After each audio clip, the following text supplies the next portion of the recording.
May mga nababasa ako na gusto rin daw nila na si Calvin Abueva ay sumama sa Gilas lineup kasi matagal-tagal na rin since nung napapabilang siya sa mga Asian Games. Ngayon po, good news ulit ito para sa inyo dahil ayon sa isang spin writer base sa kanyang source na may naghatid sa kanya ng balita, nakasama raw ulit si Calvin Abueva at opisyal po itong sinama sa Gilas list. Bukod sa kanya, may mga familiar faces pa ang nadagdag sa lineup natin ngayon. Para sa ating pangalawang update, Justin Baltasar inayawan ulit ang PBA draft.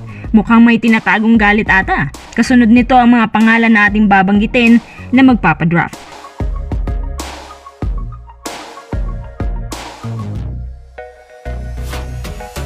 Bago tayong magpatuloy, kung nais mong suportahan ang aking channel, just click subscribe and share. Ayon sa isang spin writer, may narinig daw siya na si Calvin Abueva ay opisyal ng kasama sa listahan ng mga gustong mapasama ni Coach Tim sa lineup natin sa 19th Asian Games. Mukhang matutupad na ang kahilingan ng mga Abueva fans na pabalikin si Calvin sa lineup. Alam niyo mga kuys, may nakapagtanong pala sa atin kung bakit hindi sinasama si Calvin Abueva, gayong isa naman daw ito sa mga matitibay na power forward sa PBA. Sa palagay ko, ang sagot dyan, si Calvin kasi mga kuys, yung playing style niya pang PBA talaga, hindi pang international. Yun bang minsan dahil sa sobrang power play tapos minsan namimikon, marami nga napipikon sa kanya kaya talagang nagkakagulo lang. Pero ito yung mga halimbawa ng mga tao na magulo sa court pero nakakatulong. When it comes to ability, si Calvin pwedeng maging sentro at pwedeng maging wingman kasi nag-i-improve yung outside shooting niya. Yung tungkol naman sa pagiging basag ulo niya, minsan nagiging paraan yan para hindi tayo nabubuli na ibang bansa. Ewan ko lang kung sa tamang paraan kasi sobra na din minsan. Sa palagay ko, dahil Asian Games naman to, okay siguro na nandyan si Calvin at sa palagay ko kaya kinuha ito ni Coach Tim dahil sa defensive abilities niya. Kung nandyan lang sana si Stan, mas magiging mabigat at pang heavy duty yung ating front court.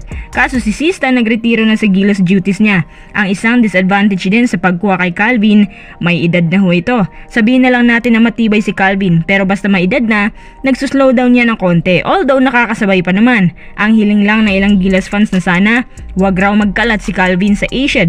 Baka magkagulo lang at may penalty ulit tayo. Ayon nga pala kay Coach Tim, kumpirmado rin ho na pati si Arvin Tolentino kabilang na sa listahan ng Gilas lineup. Ayon sa ating Gilas interim head coach, kung sino daw yung mga players na umattend ng practice ng Lunes ay siyang automatic kabilang na sa Gilas lineup. So ang mga notable players po na kabilang ay sina Terence Romeo, Stanley Pringle, Jason Perkins, isang former 3x3 player ng Gilas. Maganda to, nandyan si Jason Perkins.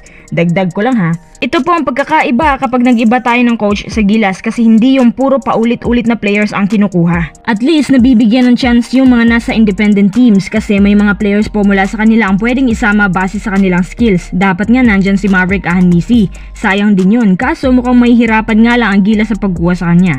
Anyway, tanong ko lang, dapat ba na isinama ulit si Calvin Abueva sa Gilas Pilipinas lineup?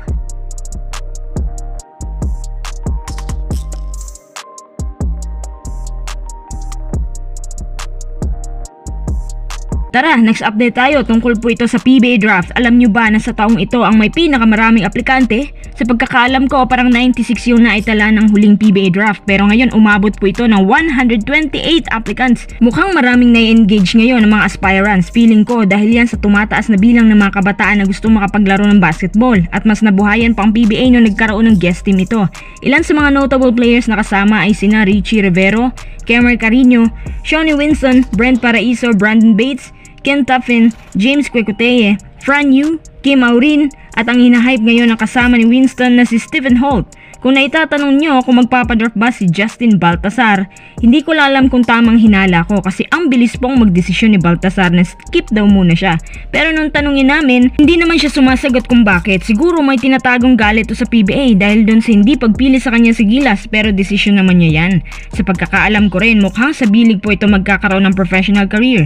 Sa palagay ko rin, hindi niya maglalaro sa PBA kahit kailan. Gilas nga ayaw eh. Paano pa kaya sa PBA na talaga? Mukhang matutulad na rin ito kina Dwight Ramos sa 3rd Ravenna na kahit kailan hindi na bumalik sa Philippine basketball. Kung walang napupulitika, siguro hindi naman mangyayari lahat ng to at marami pa dapat tayong quality players na sa ating liga mismo naglalaro.